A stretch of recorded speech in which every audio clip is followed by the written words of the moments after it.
దేవుని సమయము కొరకు వేచి ఉండవలసిన అవసరము ఉన్నది. నేటి దినములలో మనలో అనేక మంది దేవుడిచే చేయబడవలసిన పని విషయంలో అసహనము కలిగి ఇది త్వరగా ముగించవలసిన సమయము అని భావించి మరియు దేవుని సమయము దేవుడు నిర్వహించుచున్నాడు అని చెప్పుదురు. వారిని వారు చెత్త కుండీలోకి విసిరివేసుకొనుచున్నారు. దీని ఫలితముగా వారి జీవితములు అనేక ముక్కలుగా నాశనమగుచున్నవి. అయితే మనము ఆయన మార్గములో నిలుచుని ఆయన సమయము కొరకు వేచి చూస్తూ ఆయన శాంతిని అనుసరిస్తూ మరియు జీవించినట్లయితే దేవుని యొక్క భద్రతను మరియు ఆయన వాగ్దానములను మనము హక్కుతో స్వతంత్రించుకొనగలము. దీనికి ప్రభువైన యేసుక్రీస్తు యొక్క జీవితము ఒక ఖచ్చితమైన ఉదాహరణ. ఆయన ఎల్లప్పుడూ ఆయన తండ్రి తనకు చూపిన మార్గము వైపు ముందుకు కొనసాగెను. ఆయన తండ్రి యొక్క చిత్తమును మాత్రమే కలిగి ఉండెను.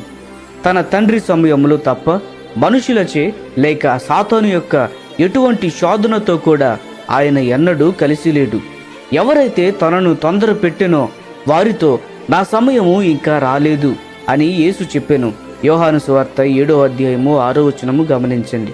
నా తండ్రి ముందుకు కొనసాగమని నాకు చెప్పినప్పుడు మాత్రమే నేను ముందుకు అడుగు వేయుదును అని ఆయన చెప్పెను.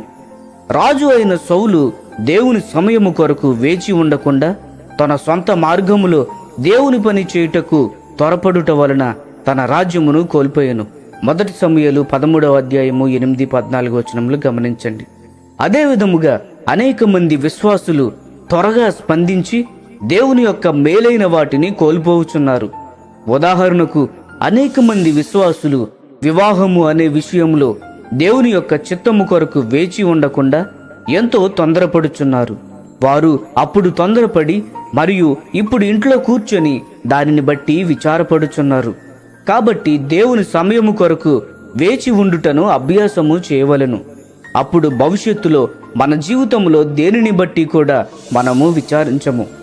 ఎవరైతే ఆయన కొరకు వేచి ఉందిరో వారు అవమానము పొందరు. యెషయా గ్రంథము 49వ అధ్యాయము 23వ వచనము గమనించండి.